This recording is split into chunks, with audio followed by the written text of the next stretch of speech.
Isang nakakakilig na eksena ang di umano'y ganap sa likod ng mga kamera nang si Paolo Avellino ay dumalaw muli sa dressing room ni Kim Chiu sa It's Showtime.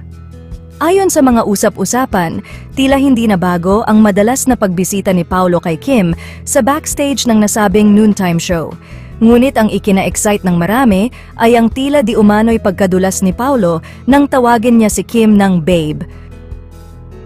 Di umano'y agad na napansin ng mga nasa paligid ang tila hindi sinasadyang pagkakabanggit ng aktor at hindi nakalampas sa kanila ang nakakakilig na reaksyon ng dalawa.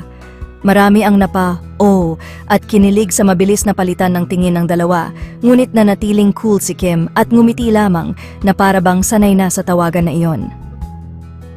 Ayon sa ilang mga source, hindi ito ang unang beses na nakita si Paolo na bumibisita sa dressing room ni Kim. Di umano'y minsan na ring napansin ng mga staff ng Showtime ang pagiging malapit ng dalawa, ngunit nananatiling tikom ang kanilang mga bibig ukol sa tunay na estado ng kanilang relasyon.